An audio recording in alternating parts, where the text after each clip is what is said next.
our reporters' freedom. That's our position, and I feel, and media owners feel very strongly opposed to this, and we will not touch it. We will not do it. And if you go ahead, you're going ahead alone. Our take is very simple. The people that have the best interest at heart, we've put up our own money, we've put up our own investment. We own these media houses, not for the fun of it, because we feel it's important. So we have shown interest many years, sometimes decades, and we're simply trying to say, can we get this done correctly and on time, rather than rushing it all out so that probably somebody's excited or somebody has a job. We're not trying to do regulation so that people should have jobs. They just need to find proper jobs. Thank you, Mr. Chavula. I will invite my sister, Nkonde Fumbashi, to... There is gender balance in the media, by the way. I'll invite her to just give us a few words. You can use this microphone. Okay, let me just... Good morning, everyone. I will ride on the protocols that have been observed, and would like to thank you, the listeners and the viewers watching us, and also the journalists that are around. The media owners want an ideal self-regulation mechanism, as my colleague has said, which will promote our journalists, our media institutions, and above all, the effective practice of journalism as a profession, which is anchored on constitutional provision of freedom of expression that is in the Constitution, which is the supreme law of the land. In fact, we realize that the ultimate goal of regulating the media should be to guarantee, promote, and protect fundamental right of freedom of expression. What is critical for us as stakeholders is a process that is conducted with all interests taken into consideration. The process has to be a clear roadmap that carries all stakeholders to ensure an outcome that is not hurried, but has a desired outcome. Therefore, core to the process is the outcome that achieves the desired goal of all stakeholders, which includes us, the media owners. We, as the media owners, are of the view that good law must involve and be agreed upon by all stakeholders. The content of the law must promote the media sector and will ensure desired content is captured that promotes the sector and its contribution to the livelihood of stakeholders, promote growth of the industry and the country's economy, and indeed stand the test of time. Identifying stakeholders in the process of making law is key, and this is done by looking at people or institutions that have invested time and resources in the sector, like us, and as alluded to by my colleague. We have spent our money, we have invested, and we want to ensure that the process also involves us, the media owners, as the major stakeholders. And once the process is acceptable, the content is also acceptable, and therefore the regulation of the law will also be acceptable. Thank you very much. Thank you, Nkonde. Media is vast, and I'll invite my brother, that is Joseph Mwenda from News Diggers, to also give us a few words.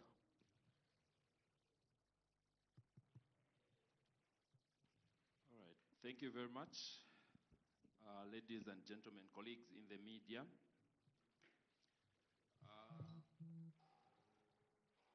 Our brothers who've been working under the Media Liaison Committee, our brothers and sisters,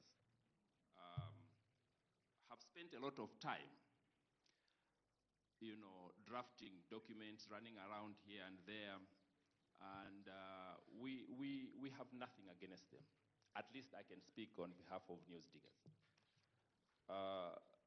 This is not really a gathering to ridicule them per se, but we would like to point to areas where we feel things have not been done right.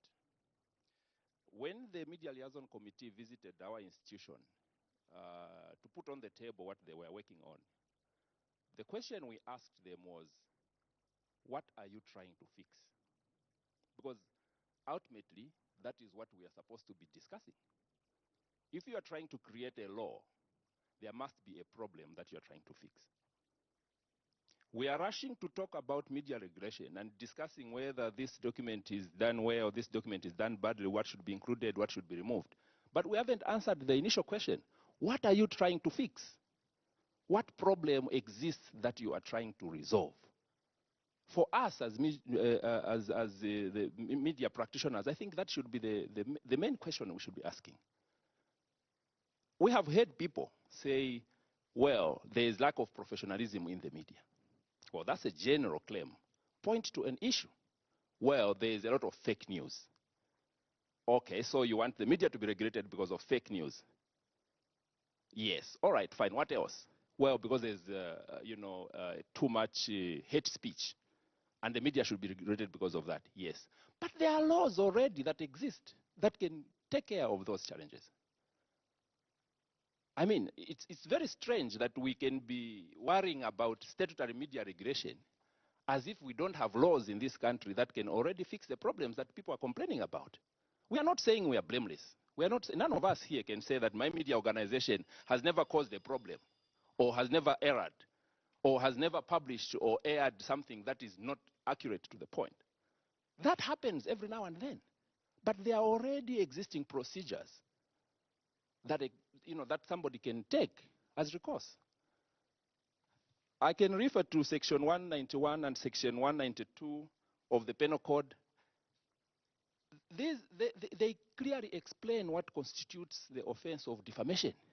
It's a crime if you defame somebody. Okay. Section 57 also talks about sedition. It's a crime.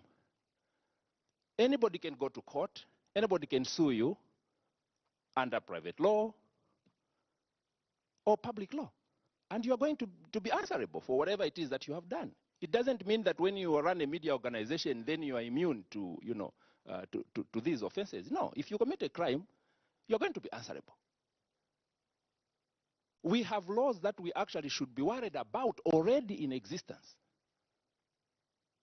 We have Section 53 of the Penal Code that actually, for us in the print media, it gives the president absolute power to wake up one morning and ban a publication, as long as he feels that publication is not in the best interest of the public. He can wake up and ban a publication. The president can wake up and say, I don't want this newspaper to exist anymore. That's a bad law.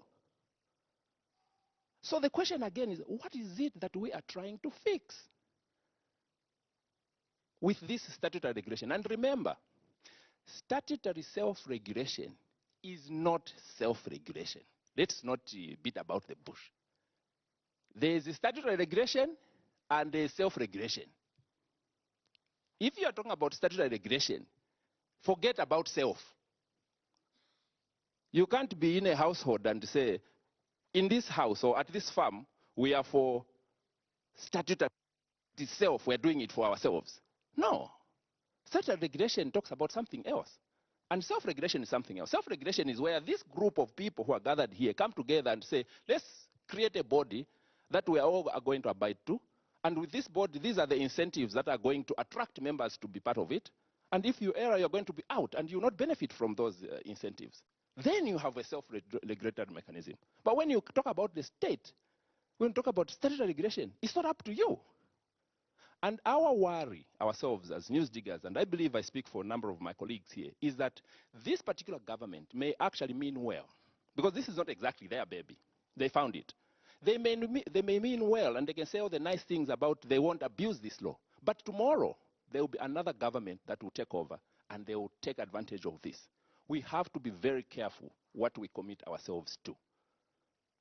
In our view, if the UPND government is eager to enact any media laws, please let that be the Access to Information Bill. Because it has been in existence for a very long time. It has gone there, it has gone here, pushed around, amended, and so on and so forth. Why are we not talking about the Access to Information Bill? Why are we stuck on media regulation? Media regulation is just here, now. But statutory media, Access to Information Bill, We've been pushing for it since 2000. Those of our colleagues who are sitting on this table will tell us that we have fought tooth and nail to have that, and it's failing.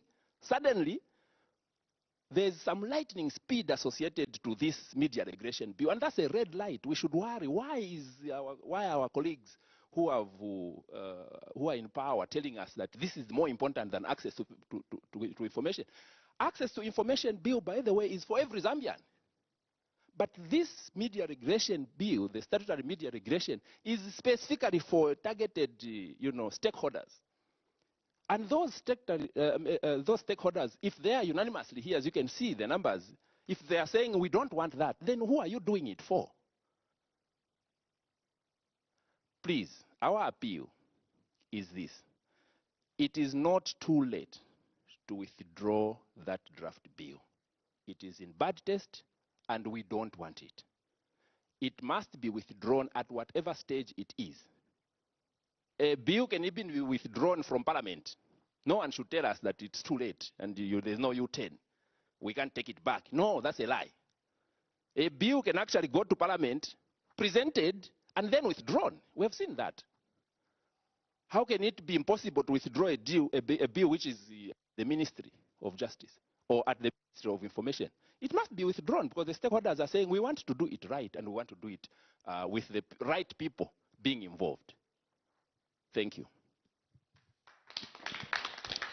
Thank you, my colleague and namesake, Joseph Mwenda. At this point, I'll invite Michael Njovu from City TV to also give us his few remarks. Mr. Mwenda, if you can pass on the microphone to Michael. Mr. Njovu, please go ahead.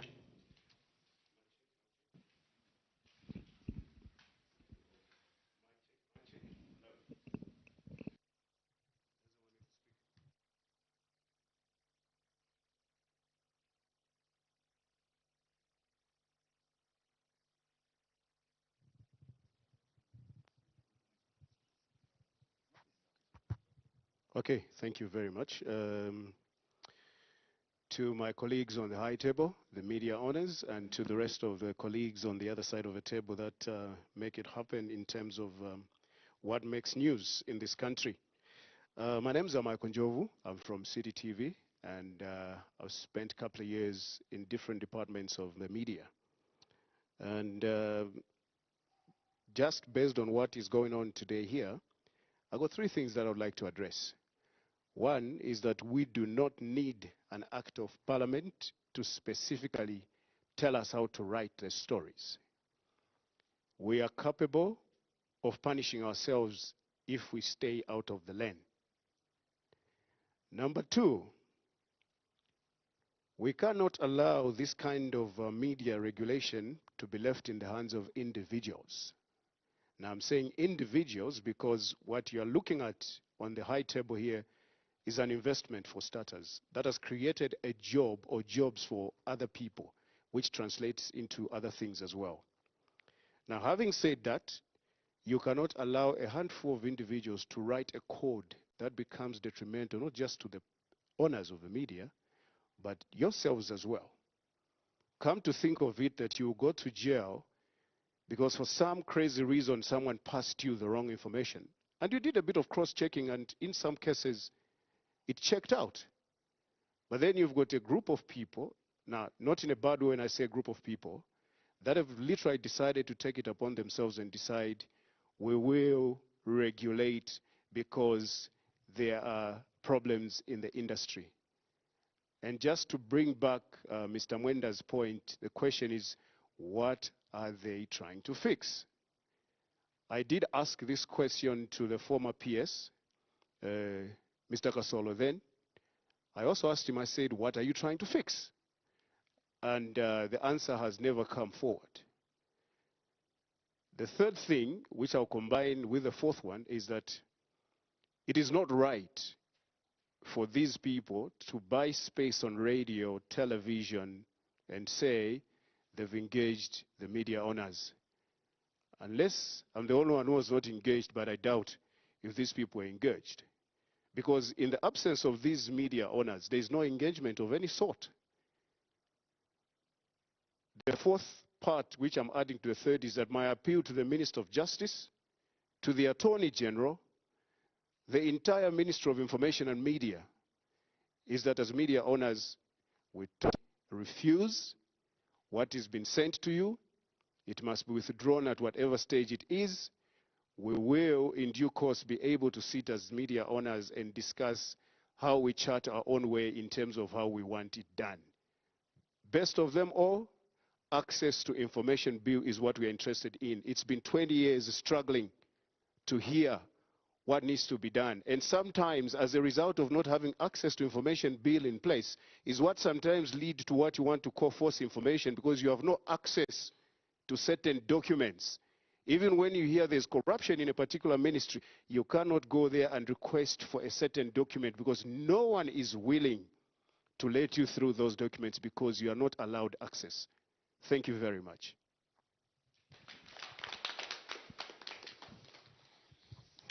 Michael Njovu, a colleague in the media for many years, representing media owners, and of course he's from City TV. Our last speaker for now is the CVO of Diamond Media, Mr. Mwansa. But before he speaks, I just want to mention that we are live on Diamond TV, Hot Media Group, Power FM and TV, Beats FM, Prime TV and Joy FM, Sun FM and Sun TV, Live FM, KBN, Baita FM, Money FM, Zambia Business Times, ZTV, KNC Radio and TV, Millennium TV, Roots FM, Flavor FM and Flavor TV, City TV. And also in attendance here, we do have representatives from Roots FM, QFM and QTV, ABN TV, Revelation TV, Camnet TV, Money FM, the Power Media Group, Millennium Radio, Daily Nation, Sun FM and TV, Movie TV, Diamond TV, Prime TV, Kwitu FM, KBN, News Diggers, Hot Media Group, and our MOAS president, Mr. Evans Panda. Mr. Mwansa. Thank you, Director of Ceremonies. I equally would like to write on the protocols earlier given and recognize all the media owners present this morning, the viewers and listeners on the various platforms, as well as colleagues in the press. Now, colleagues, a few days ago, the Permanent Secretary of the Ministry of Information and Media announced the following: that the Media Liaison Committee had submitted the final draft bill of the Zambia Media Ethics Council, and that this final draft bill will be submitted to the Ministry of Justice for scrutiny before submission to Cabinet and later Parliament. Now, much has been said by my colleagues earlier, and in just re-emphasizing our reaction to this, would like to clearly state here that while the Media Liaison Committee has preached media self-regulation under ZAMEC, the contents of this draft bill, after interaction with the Ministry of Justice, we feel does not reflect this undertaking of self-regulation. As media owners, we are very reliably informed that a well-intended initial draft bill has been watered down with punitive sanctions against media workers without regard to the role they play in information dissemination. For example, we believe that there are plans to have regulation that looks at a journalist who causes the dissemination of defamatory stories to be likely fined or jailed without regard to the role they play before their supervisors as gatekeepers, without regard to editorial policies. But even without that, like previously speakers before me have said, we already have enough laws and acts that look at this type of regulation. And for us in the broadcast sector, we are regulated under the IBA Act as amended in 2017. And when you look at the aspect under which licenses are provided to broadcasters, it's very clear on the do's and don'ts surrounding hate speech and programming, and basically that is the role of the IBA. And most of us sitting on this table have suffered the heavy hand of the IBA, even with closure, if that is not regulation enough. So why then should we, apart from the IBA Act, most recently we saw the Cyber Crimes and Cyber Securities Act that further plays for colleagues in the media. The fact that technology is moving at a very fast pace, and we who are on this table for investment have to pay huge sums of money into technology. Hence, we're going live today on various platforms. There is another law that comes that authorities, even without a search warrant, can come into our premises, search our phones, search our laptops as a dwelling place. How then do we practice investigative journalism in the absence of the Access to Information Bill and the Freedom of Information Bill, if that is not enough regulation? Further, you've got the ICT Act, you've got the Penal Code has been mentioned, you also have the Defamation Act in Cap 88 that clearly spells out, whether from a civil perspective, that anybody who defames somebody can be sued. And under that Defamation Act, it also draws out the privileges, especially in fair comment and opinion, where the job of a journalist lies. But like my sister next to me said, we also know that in any democracy across the world, what underpins the supreme law is the Constitution, which in Article 21 spells out the freedom of expression and guides the freedom of press. So any law that is not in conformity, any subsidiary piece of legislation that is not in conformity with the Constitution does not stand. And so there is nothing like statutory regulation when the Constitution inherently gives the media and practitioners the freedom of expression and press. Now, this is not to say that we as MOAS are opposed to self-regulation. What are we advocating for?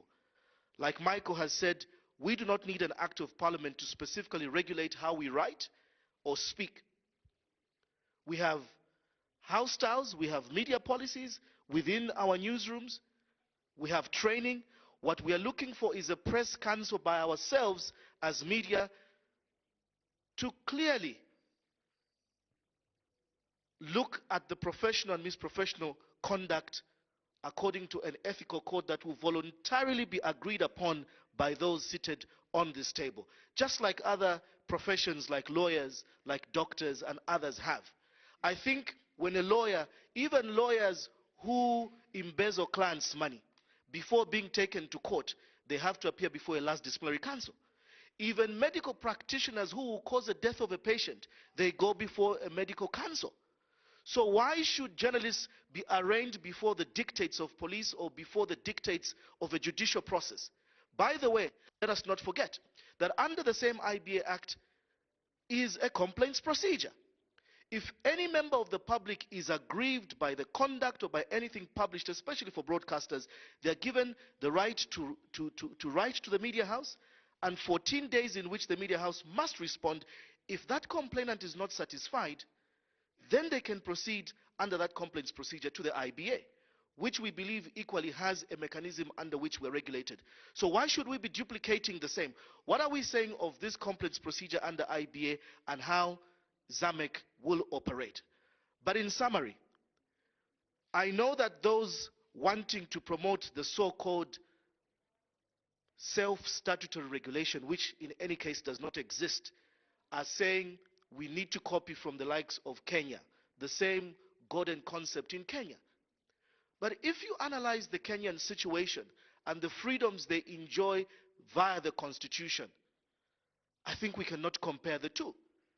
When we look at even the United States, that is sometimes deemed as the bastion of democracy, the aspect of the First to the Fifth Amendment is very clearly respected, and among those is freedom of the press and freedom of conscience. So we oppose statutory regulation and we are for self-media regulation. By the way, my question to the MLC, if this is not voluntarily acceptable to media owners, how will you finance the operations of Secretariat? Who is going to contribute those membership fees and pay for rentals, pay for salaries, even if it's jobs that people are looking for? Who is going to finance that if it is not the investors sitting here? Who is going to allow their journalists to subscribe to an act that takes them to criminalization? And if the membership seated on this table is opposed, again we ask the question, who are you doing it for and who do you represent? I think with that said, I thank you, Director of Ceremonies. Thank you very much, Mr. Mwansa, the CVO of Diamond Media. I see that we are 5 minutes ahead of schedule. So we'll ask our colleagues in the media if there are any questions. I think we've got an able panel that can answer a few of your questions. I think my brother will help with the microphone in case there are any questions that can be addressed.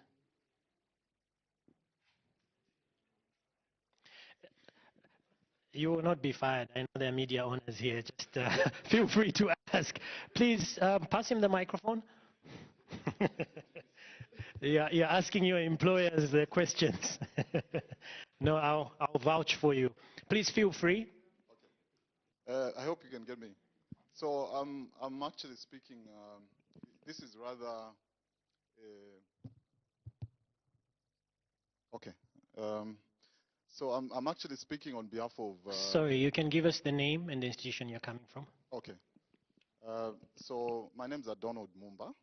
I'm actually coming from Zambian Business Times. So I'm actually speaking. This is rather a comment. I should have sat on the other side, but due to other constraints, I'm on this side. For us at Zambian Business Times, and speaking as media owners, we are looking at this attempt as more of a wake-up call to ourselves as media owners to say that one of the counters to the political powers that exist, the excess use of political power, is the media. Therefore, it is incumbent upon each and every one of us to protect those freedoms. I think the Constitution is clear. Our colleagues here have quoted extensively what the Constitution says. And this attempt should be rejected. And I think as Zambian Business Times, together with our colleagues, we want to put it on record that, we totally reject any form of statutory regulation. We want to copy or to use those countries that are using a self-regulatory mechanism going forward. Thank you. Thank you, Donald. Are there any other contributions or questions?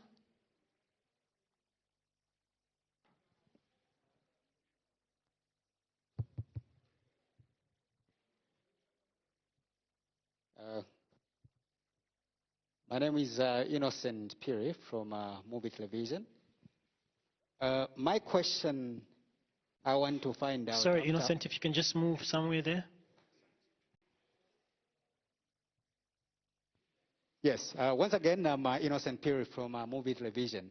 I want to find out now, having listened to all the speeches that have been submitted from the high table, I want to find out what action are you going to take if the bill being talked about is not going to be withdrawn. I think that's the caveat that the people of Zambia would want to hear from the high table. And finally, again, it is also imperative for us to understand that in as much as this debate is a bit contentious, it's a bit tensy from the look of things, we will need to look at it from an objective angle, and also the submissions from the other, I'll call it a camp. They are saying the reason why they want to bring up certain laws is to also ensure or to compel media owners to look into the welfare of these journalists who are being talked about. And then we are talking about the condition of service. They are saying we need to be concerned. We've got individuals, we've got journalists that are not getting paid. Sometimes they get peanuts. So we need to consolidate all these arguments from the pro and also the other camp. So I hope we can be guided this morning. Thank you so much. Thank you, Isaac. I know there's a lot to do with ZAMIC and Media Liaison Committee. I'll ask Joseph to tackle the first part of the question, which had to do with what do we do in as far as, Mr. Mwenda, what do we do in as far as the bill being tabled? What's our next move? And I'll ask Oscar Chavula to also add to that and also talk a little bit about the conditions of service. Mr. Mwenda. Thank you. I don't know really if that would be the best time to answer that question, because this is the reason why we are now sitting on this table, and that's why you are there, so that we start now and discover our own way on how we're going to proceed. It is the first time, personally, for ourselves as Newsdigger, that we are part of on this table for the Media Liaison Committee. And now that we are clear on what they stand for on this is, for us, is an incentive enough to join and be part of it. So if the question is, what are we going to do? First of all, that would be an indication from the UPND government that they are dictatorial in nature, as my sister is agreeing here, that they don't want to listen to the stakeholders when they are creating laws. Because if you are creating laws for the media, you have to listen to the media as stakeholders. And the media is here, ladies and gentlemen. So if they are going to proceed to present this bill and later on enact it, then we will know that they actually don't care about the interests of the people that they are serving where the media is concerned. Because the stakeholders have unanimously disagreed with the document. And so we will protest that. I'm not sure to what extent, because we will have to discuss that. We haven't discussed that. So I don't think that we would be in a position to state what exactly is going to be the next step. But it will be a dictatorial position, and we hope and pray that they do not go ahead. If they are a listening government, which we believe they are going to, stop what they are doing and then engage this particular group of media owners so that they can hear what we are concerned about. Maybe I can touch slightly on the second question, although it wasn't put to me. I think we also have to be very careful when we are talking about labor issues. Because if you want to talk about or justify the enactment of this statutory media regulation law because of journalists getting peanuts, then you're trying to create a law, a labor law specifically for the media. I don't think that's how the law works. Yes, there's a problem there. But that cannot be justification for enacting this law because journalists are not getting paid well. I don't think so, but my brother will elaborate. Thank you. So, please, Mr. Chavula, you can go ahead. And then Mr. Mwansa will have to add a little bit. I think we were just talking here on the status, whether it's voluntary or you subscribe to it. But after Mr. Chavula, obviously, we'll also hear from our senior man, Pastor Chiluba. But Mr. Chavula, go ahead. I think one of the problems that we seem to face year in, year out is the presumption that we pay people badly. And I think this is a story for days that just doesn't exist in many of our businesses. But because there's this assumption that we should be regulated to that effect, you can't regulate remuneration. People move where they want to work. If you feel where you work, you're not remunerated properly, you move. That is the democracy we enjoy. That's the placement of our freedoms. And that's what we need to be able to encourage. If you feel where you are now, you're not appreciated and the remuneration shows up badly, move. But I don't think that's where the story is. The story is that is a smoke screen. You cannot regulate remuneration. And my take is, I feel very strongly that sometimes we are constantly putting the cart before the horse. And I will tell you this, we have invested in these businesses for many years. And many a times, we ourselves have had to go off for the longest of time just to keep some of these businesses afloat. Not an excuse, but I will tell you something. You can walk away if you don't feel appreciated. That's why you need to be able to get proper negotiation going on.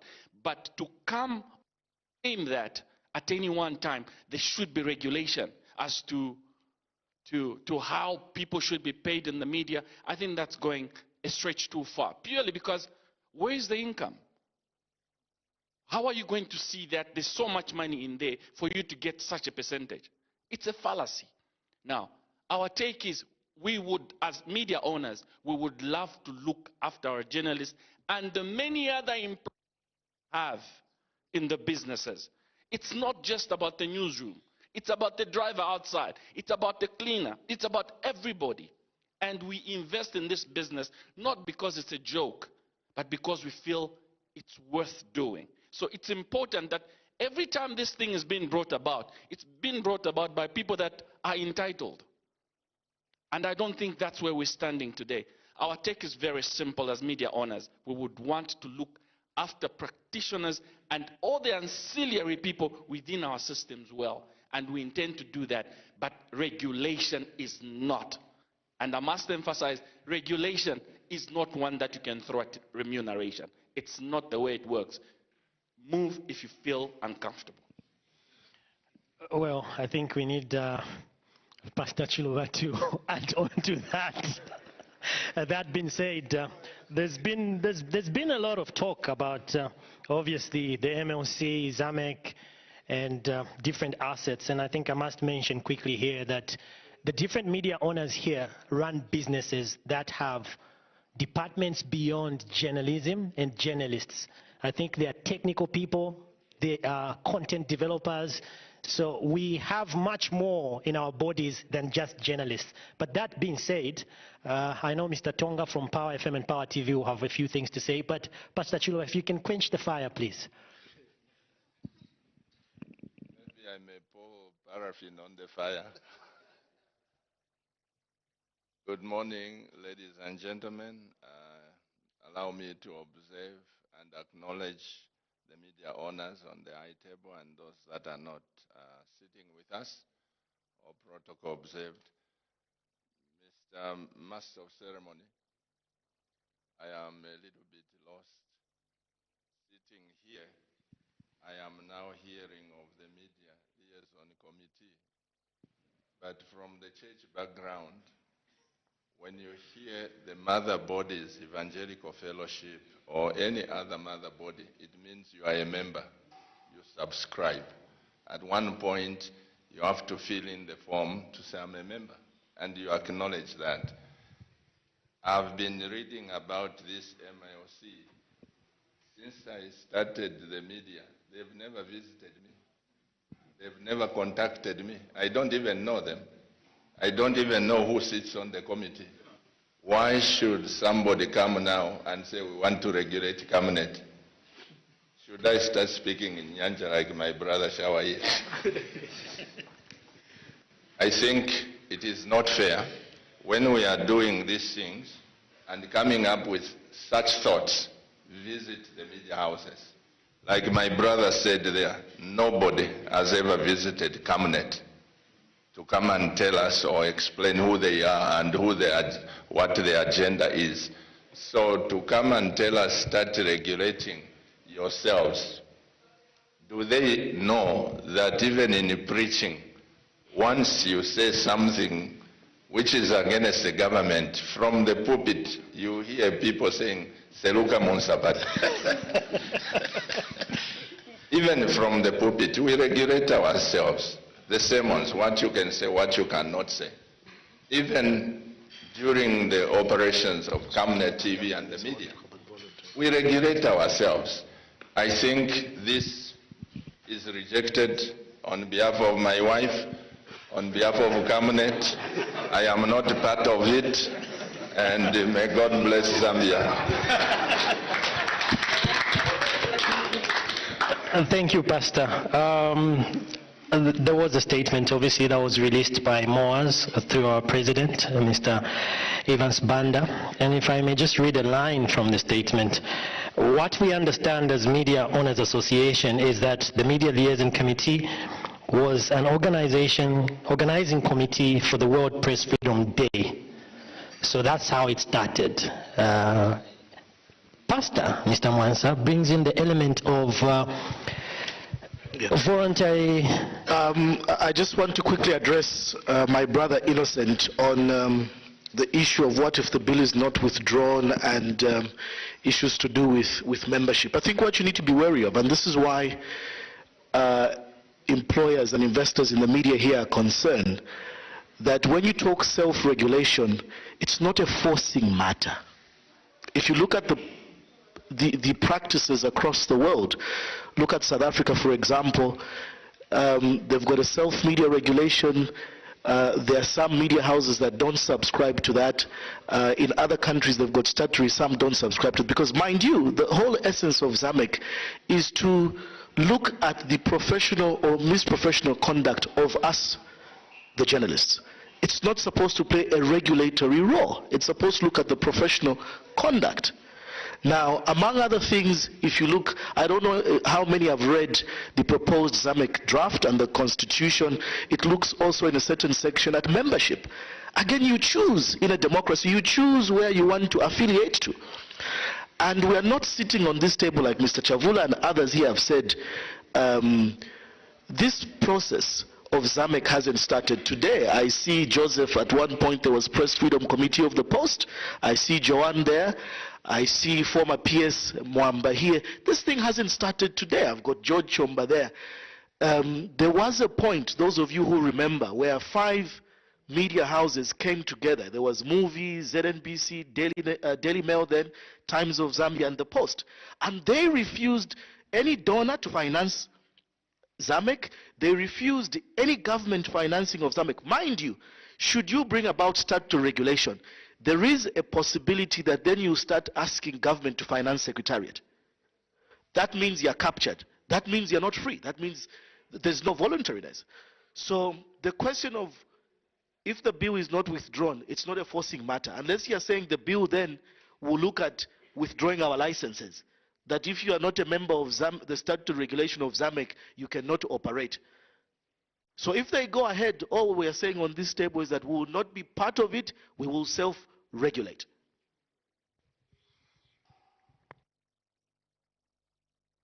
Thank you, Mr. Mwansa. Just to remind everyone that we're live on Camnet TV, ABN TV, City TV, Flavor FM, and Flavor TV, Roots, Millennium TV, KNC Radio and TV, ZTV, Business Times, Money FM, Baita FM, KBN TV, Live TV, Sun FM and Sun TV, Prime TV and Joy FM, Beats FM and Beats TV, Power FM and Power TV, Media Group, and of course Diamond TV. Before I pick up the last set of questions, I will invite Mr. Tonga from Power FM and Power TV to just add a few words. Thank you very much.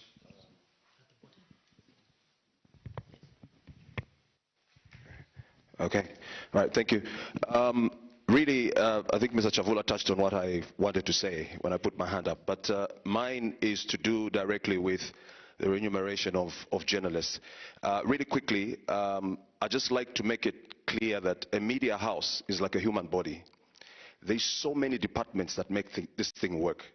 And to be very honest, there is no way, I heard of figures of journalists wanting to be paid 20,000 kwacha. How much do we pay the others and how much are we making? The truth of the matter is that we really want to look after our people. Okay, we want to have a trickle-down effect. We make the money, everybody else gets, you know, what they deserve. But the truth of the matter is that the company won't make 20,000 and you pay out 50,000 kwacha in salaries. You're not thinking as a businessman. So really we need to think about being realistic. Okay, there's goodwill from the media owners in terms of taking care of everybody in the media houses, including the drivers, like Mr. Chavula said. You know, we've got the cleaners, we've got the presenters, we've got everybody. It's just not about the journalists. So really, as we talk about remuneration, we need to think of that in that way. A media house is just not about journalists, but a lot of other departments and people that actually make it work. In terms of the bill, it's very clear for us as Powerhouse Media, for me to be here, what I'm saying is I'm agreeing with everything that my colleagues have said. That bill has to be withdrawn immediately. We need to regulate ourselves, and I think our stance is very clear. I'll leave it there. Thank you, Mr. Tonga. I'll pick up the last set of questions, starting with Ambassador Mwamba.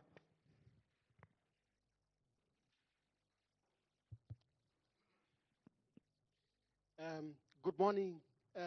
Good to see the team in this fashion.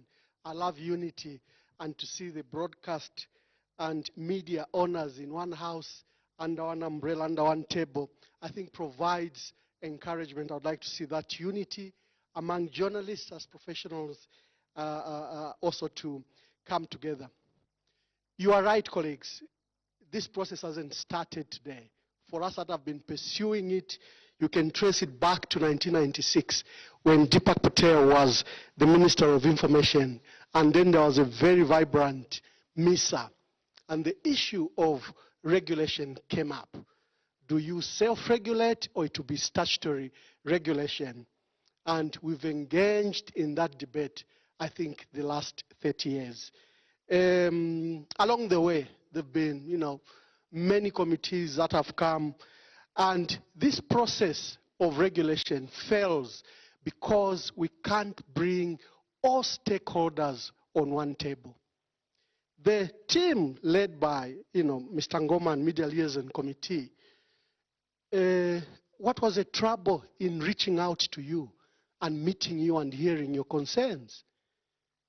We know that media associations are actually almost dying. MISA is MISA in name. PAZA, I don't know if PAZA still exists. And then we have these, new associations like yourselves, because you saw a particular vacuum. My encouragement to the Ministry of Information and Media is that they should withdraw the bill immediately and engage all stakeholders, including yourselves. There's no need to rush a bill into law, which will be a bad law, and there'll be campaign against it from its just enactment. So I think it should be withdrawn immediately, and it shows that there hasn't been consultation. Because if there has been consultation, you could not have mastered the huge numbers of media owners you have. So clearly the process has failed from the onset. It's like a stillbirth.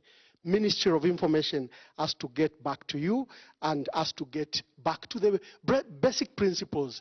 Do we agree self-regulation? Do we agree is statutory regulation? Do we agree it's a hybrid like LAS or like Engineers Institute, where it's a statutory regulation but regulated by yourselves? So there are all those forms that have to be agreed. And there's a matter I wanted to raise, which I think my dear brother has raised, the issue of the media. You run the media as a business. You have various professionals under you, HRI experts, IT experts. Journalists are among the component of the professionals you run. But why are you different? But first of all, because you're protected by the Constitution, the product you deal in is a constitutional product. Freedom of expression and freedom of the press. So you become unique. You're not like every other business entity. And the journalists who provide the product also become essential, what would be the word? Become also different, because around the journalist, there are fundamental freedoms that are both constitutional and statutory that protect the journalist. And because the content and output is a media content, driven by journalists, and all the others support the business to support that media content. This is an issue of the Constitution. If you go to the Constitution, especially on freedom of the press, it says any other law that will be created or enacted and that somehow alienates itself from the provision of freedom of the press and freedom of expression, that law is immediately invalid. And if there are components in this law of regulation where they want to stifle freedom of expression, that law becomes invalid before it even becomes law. So my appeal is to the able minister and her staff, and to our colleagues who've been driving this process, the Media Liaison Committee. This is not about themselves, this is about the media. And personally, I came because in democracy, you are the fourth estate. We have the executive, we have the legislature, you have the judiciary, and comes you, recognized by the Constitution as a fourth estate. So we all need to rise when there are concerns around the media and the journalists. The issue around journalists being paid lowly, and the unethical issues that have risen in the profession also have to do with the investment. We need to regard what your colleagues do as an investment. If you've been to South Africa, you've been to Kenya, you've been to UK, media is regarded as a huge investment banks are willing to finance your ideas and your products. But here we treat it like a voluntary profession. Hence the effects where there are even low salaries. Because you colleagues do not make so much money. And if we politicians use you, we don't even pay you. We don't even pay you on time. So we need to treat this industry as a special industry related to the Constitution, related to the growth of our democracy. Thank you, and those are the words I thought I could encourage you. Thank you. Thank you very much, Ambassador. Are there any more questions? Well, unless there's a reaction to that, I saw my brother Mzaza from Radio Phoenix just nodding. Likewise, my brother Mr. Nyama also nodding, but I'll allow the President, Mr. Evans, to just respond to the remarks from Ambassador. I would just like to add on to what everyone has said, and I would like to refer to the some sections of the proposed bill, the ZAMEC bill. When you go to part 5 of the proposed ZAMEC bill on the Ethics and Complaints Committee, that's from point number 19 to 23. It says the Complaints, Ethics and Complaints Committee shall consist of 5 journalists appointed by ZAMEC, so to speak. And all complaints, all issues related to whatever misconduct of the media owners or whatever shall be presided over by these 5 journalists. And like what everyone else has said, the media does not only consist of journalists. I'm a journalist by profession myself, but if you look at this table, there are few journalists here. Does it mean that the media owners who are maybe lawyers, engineers, and so forth, who have nothing to do with the conduct of their stations or what's happening, or everything should just be presided by journalists? I think that would be very unfortunate for the industry, because even radio stations, TV stations have different people. They have drivers.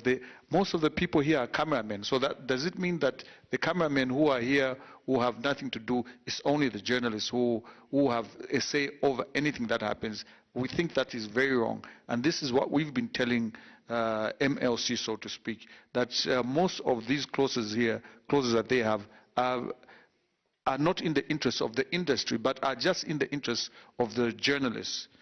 Part 7, which also talks about membership and accreditation of media practitioners. This is just prohibitive in terms of media freedoms. It talks about curtailing who's going to write, people like who's going to write in the media and so forth. People who are not maybe trained as journalists, for example, Mr. Chibamba Kanyama, who have to be curtailed, who have to be told he can't write anything because he's not a trained journalist. And all those prohibitive rules, even if you go to the US and so forth, such things don't exist. And these are very undemocratic tendencies coming from MLC. So in general, there are a lot of flaws in this. And to also add on to a second question that the gentleman from Movie TV asked, that how are we going to look at journalists, how much they get and so forth? Are we honestly going to craft the ZAMEC bill to only protect to protect journalists? I think then we are missing it. There are other platforms or other ways of us fighting for a better pay than putting it in a bill like this. I think it's very misplaced. And there are a lot of misplaced agendas and ideas in the whole process. I think that's... Thank you, Mr. President. Just a reminder that we're live on Camnet TV, ABN TV, Flavor TV and Flavor Radio, Roots, Millennium TV, KNC TV and Radio, ZTV, Zambia Business Times, Money FM, Baita FM, KBN, I beg your pardon, Live FM, Sun FM and Sun TV, Prime TV and Joy FM, Beats FM, Power TV and Power Radio, Kwitu FM, Hot Media Group, Diamond TV. And at this juncture, I'll invite Pastor Victoria Chiluba to just give us a few words. Thank you very much. I greet everyone, and thank you so much for all my colleagues from different media houses. And I write out all the protocols that have already been given out. I am from Camnet TV. I'm the CEO for Camnet TV. And I want to look at a bigger picture here concerning the issue that we are reacting to. For me, I am not just a CEO, but I'm a pastor as well. And I want to quote from Ecclesiastes. And the Bible says, there is nothing new under the sun. This which we are talking about has happened before in other countries. And it should actually come as an eye-opener to all of us as media houses, that there is a bigger picture out there. What I would want to answer is the gentleman who brought a very important question. What will we do if this law is passed as a statutory, instrument or something like that? The question is, why hasn't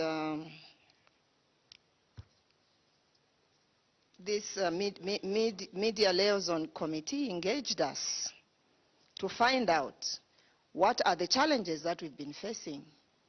How could they help? For instance, there was a time when Prime TV with my brother Shawa was closed. Where was this committee? They threatened to close Camnet TV. Where was this committee? They are not interested. It means, for me, these people, they have already sat, they have concluded, they have judged us and passed a sentence. And for us as Camnet TV, and on behalf of all my brothers and sisters who have commented here, it's very vindictive, dictatorial. And as we are Zambians, we should enjoy our freedoms. If we start seeing this, and for me, they are testing the waters. They want to know what our reaction would be. Rather than, and I'm placing the emphasis on the right syllable, rather than them applauding us and appreciating us in this government, that we have provided employment, we are putting food on our workers' tables. We know that, of course, in some of our media houses, we've got loose cannons, whom we sit down with, and we ask them not to set Zambia aflame. We are people who are normal, we are sane, we are not there to disturb the ruling government, and it should be put on record that we should not only be respected as fourth estate, as our former ambassador to Ethiopia, Mr. Mwamba, has said. When you want to use us as media and as a government and whatever, then you come to us. You need to respect us and appreciate us and the challenges that we face.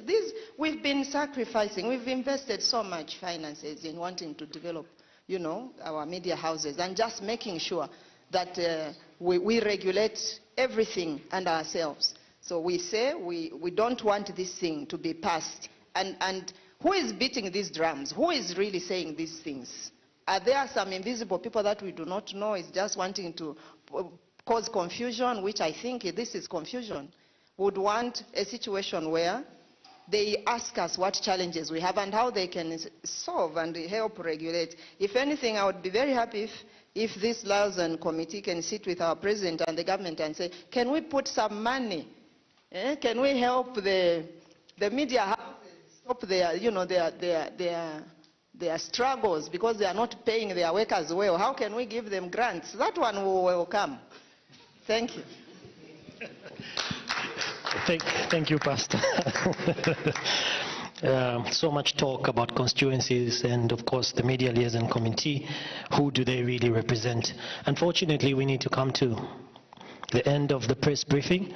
I will ask my brother and colleague, Kennedy, from KBN TV, who's also a pastor. I've just noticed that I have the pleasure of having so many clergies, some of which are not known to the public that they're clages. So I'll ask Kennedy to close, and after giving his comment, also pray for us. Thank you very much. I would appreciate, I'd like to appreciate everyone that came to this very important and unique press conference organized by the Media Owners Association. You can see the unity, because this is a matter that just doesn't concern us only, but it's a matter of great national importance. Before I pray, in closing, please indulge me to just make one or two remarks. One of the questions that came from the floor was, what are we going to do if this bill is not withdrawn? We do not expect the bill not to be withdrawn. We expect it to be withdrawn because we are a very key section of stakeholders that needed to be very involved and very invested in the process. And the fact that we have raised all these concerns means that it is far from being satisfactory. And in any case, we are not in a dictatorship. We are in a democracy. And in a democracy, the will of the people must prevail. We, the people, we, the media owners, demand that this bill must be withdrawn. And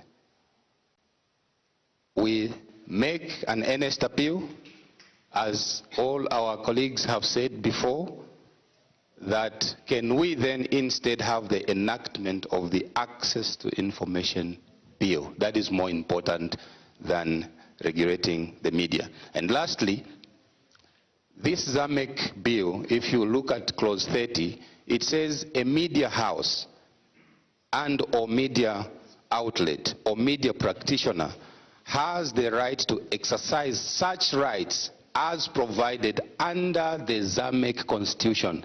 This usurps the Bill of Rights, which guarantees our press freedom, which guarantees all the other rights that we must enjoy. Why must we be subservient to this kind of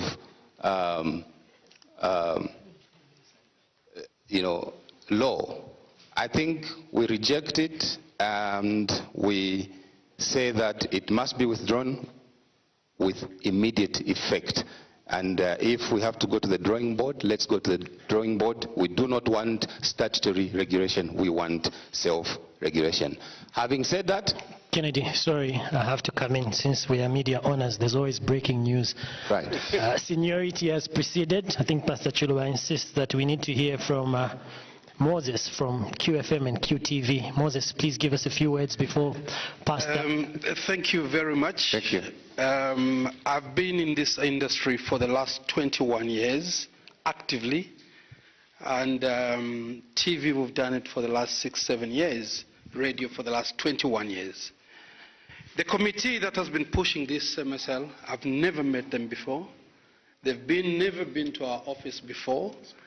And being in the media for such a long time, if I've not seen them, I don't know who they are. I need to be told who they are. I need to understand where they come from and what their agenda is. But one important point that I would like to raise as well is when I read through the document, I also picked up one or two things. How will the media industry has evolved in the last few years? And how are they going to treat the people who are on social media? A lot of TV stations, a lot of people, it's just a person who is on social media. How are they going to treat that? How will those people be managed if at all this bill is implemented? So there are a lot of factors to be looked at. I'm glad that most of the major media houses are here to support the cause. And I believe and know that the government is a listening government. I've heard them say we are a listening government, and because they are a listening government, they'll be able to listen to us, they'll be able to re-look at the matter, and they'll be able to give us an audience so that we explain ourselves to them. I thank you. Before Kennedy comes in, just a reminder that in attendance we've had Roots FM, QFM and QTV, ABN TV, Revelation TV, Comnet TV, Money FM, Power Media Group, Millennium Radio, Daily Nation, Sun FM and Sun TV, City TV, Movie TV, Diamond TV, Prime TV, Radio Phoenix, Kwitu FM, KBN, News Diggers, Hot Media Group, and Media Owners Association of Zambia President, Mr. Evans.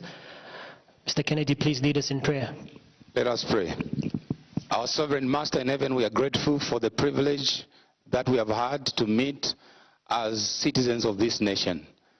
We submit to your power and your authority. Your word declares, unless the Lord builds the house, they labor in vain, they that build it. Unless the Lord watches over a city, the watchmen labor in vain. So Lord, we submit this nation to you. We trust your wisdom and your guidance. We pray for the leadership of this nation. As your word says, the heart of the king is in the hands of the Lord like a river course. He directs it the way it should go. We pray you touch our leaders, you grant them wisdom and grant them understanding.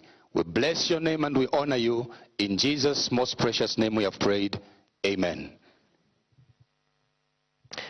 Thank you so much. Thank you for everybody who has talked to you.